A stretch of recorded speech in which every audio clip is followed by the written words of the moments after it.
Good afternoon, I'm Ed Pozzuoli, President of Tripp Scott. Today we're going to be discussing a very important issue. Come November election, Broward voters will have an opportunity to vote for a penny sales tax to provide for infrastructure and transportation. With us today is Mayor Dan Stermer, Mayor of Weston, a proponent of the tax. Mayor, welcome. Mr. President, thank you for having me. Hey, so as an advocate of this sales tax, tell our viewers the purpose of why you're coming to the voters of Broward County and asking for this penny. Ed, we're at a serious juncture in our county where the county needs revenue for what we call operations and maintenance of its bus system. And its mass transit system, hopefully, in the future will include rail. The cities, based on the recession and certain other things put in place, need money to improve infrastructure, street flooding, overlays, new piping, fire equipment, fire stations, police equipment, park space, but things that are generally connected to the mass transit system. And we need the voters' help to get us to a place where there's sufficient dedicated revenue streams to do this. On the transportation side, we can pull down state and federal matching funds when we leverage it, close to 4 times the amount that the revenue stream will pull in. The federal government is prepared to give the money to this county. We just need to show the dedicated funding stream. So let's talk a little bit about first the relationship between the cities and the county relative to this tax request, the penny sales tax request.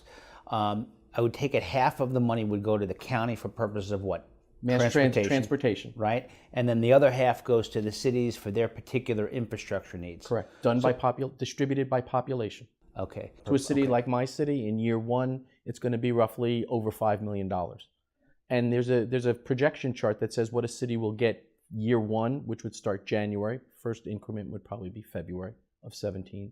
And then for the next 30-year duration, and this is a 30-year ask. So let's talk about the cities. And a 30-year ask, and then would what? It would need to be reauthorized or sunset, Okay. as currently constituted pursuant to the ballot language.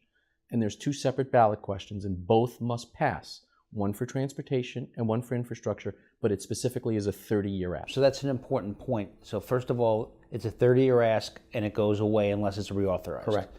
All right. Second of all, there are actually 2 questions that voters will be asked, and they get to vote on each question. And in order for any of this to pass and become effective, both questions have to be answered in the affirmative. And different than we are some other counties, we can't say to voters, vote for 65 and 66, because we don't have numbers here in Broward County.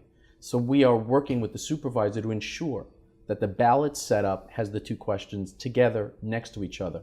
You could get a page break, you can get something happening, and we're trying to ensure that we have the best success chance. But voters must vote twice, and if they vote twice, we will be able to make Broward a whole lot better. Vote twice, not in the negative way, but in the positive way. Vote once for the half a penny for the county and then half a penny for the cities. Correct. Because if one passes and the other doesn't, they both automatically fail. That was part of the negotiation between the Broward County Commission and the 31 cities. And in order to get the 5th vote, that was a requirement that was put in place. And at the last meeting, I agreed to it on behalf of the cities. Compromise of the committee, right? It's compromise of what, listen, you and I deal in our law practices every day. And the best settlement you have is one where not everybody walks away with everything they want. And here, the county wanted something, the cities wanted something, and we're both moving forward collaboratively on this, which is really unprecedented in this county. So share with the voters, before we get to the transit piece, talk about what the cities would, in fact, be able to use their portion of the money. Sure. The cities and the ballot language sets forth what it must be used for transportation, roadway systems, public facilities and buildings, public safety related equipment and facilities, and conservation and recreation land. There's a specific limited group of enumerated uses different than what's provided for in statute.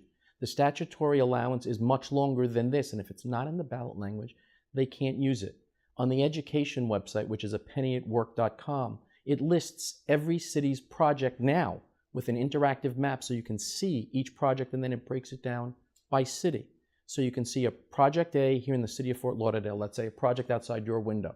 You can mouse over it. It tells you the year it's going to be done, the amount it's going to be, what it's going to projected to cost, and what the project is. So every city already, this way it's a fully transparent ask, is out there advertising what their projects are going to be.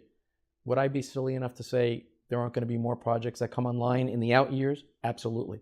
But every project is going to have to be approved by a city commission, a dais, then go to the Oversight Committee, and they have to say the ask comports with the applicable statute. So of the 28 cities in Broward, how does the public ensure oversight of the monies that this tax would generate? There'll actually be multiple times for oversight. One is on the local level, at that local dais, Pompano Beach, Coral Springs. A city manager will bring forth an item. A city commission will vote on it. Then the city manager is going to have to fill out an application to the oversight board. That application will include a letter from that city attorney saying, yes, the ask comports with 212.055.2, which is the infrastructure definition. The oversight board then, their job is to ensure that, yes, it does. If the oversight board says no, that project cannot use surtax dollars. So not only is there the so you have a double check. There's a double check. Let's switch to the county for a second. Is the same check in place, the oversight board, the same impact on whatever monies the county receives? And actually for the county it's twice, because it's on the transportation side, and the county is actually going to act as the 32nd local government for the unincorporated portion, because they get a portion of the proceeds as well. But they have to go through the same process for transportation-related side of the equation. They're going to get their side. They too have to go through the oversight. And what are some of the things the county has planned potentially using this money for transportation? The hope is to improve headways. We have a major problem in this county of significant headways of 30 minutes to an hour. Under the proposed surtax and the usage of it on the transportation side, they will almost guarantee things under 30 minutes, which is a significant impact. It will purchase more buses. It will create more pedestrian-friendly areas around the bus stations. And the hope is, in the longer term, probably in year 20 and out, there will be a new rail system that comes in. I can't tell you where it's going to be because there are a couple of different alignments being looked at. But the hope is that there'll be a rail system, and that's where the leverage of the dollars. Let me also go back on the infrastructure side. Starting in year 20, the county will get 40% of that infrastructure dollar. That was part of the agreement as well. So the county not only will have transportation dollars, but starting in year 20, they will get 40% of the infrastructure dollars to use as they see fit, subject to approval by the Oversight Committee. So let me deal with some of the critics. Sure. Critics say, why didn't the county and the cities use their existing monies? After all, many people believe that the monies and the revenues they receive now should be enough. Why isn't it enough? It's difficult for many cities and the county, based on the size of some of their governments, much less over the past 10 years. State government has impacted revenue streams 24 times to cities. So and local governments. Is this, you're going to blame Tallahassee, is that it? No, absolutely not. The issue is, though, how do we get to where we're going to be? We know where we are today. And as I say to people, if you're happy with today's mass transit system, vote no for the transportation question. If you're happy with today's infrastructure and the street flooding and things that go on the east side, vote no for the infrastructure. But we need to move this county forward. It's not about where we are today, Ed. It's about where we're going for your kids, my kids, and our grandkids. That's really what this is about. Address for us that the sales tax piece of it is a regressive tax by nature. Yep. Doesn't that place an undue burden on working families? Ed, it places an undue burden on everybody. Now, whether the rich say they can afford it more compared to the working families, there are certain exemptions as well. Food, medicine, those things you need every day are exempt. If you purchase an item that's more than $5,000, it's only taxed on the first $5,000. I would not be silly enough to say, no, it's not regressive. There are some that try. Everybody needs help. We also know in our community, property owners would, if we did ad valorem, would pay, and a lot of people don't own property. So the question becomes, how is it equitably done? And by doing it as a sales tax, those communities that need the most will get significant dollars when this passes. Well, some of that would be placed on tourists who come here and buy things, right? At least 30% of it would be paid by tourists. And does that have any impact on the tourism, considering our market is a little bit down this month? We may be a little down this month, but in the longer run, we don't view it impacting it.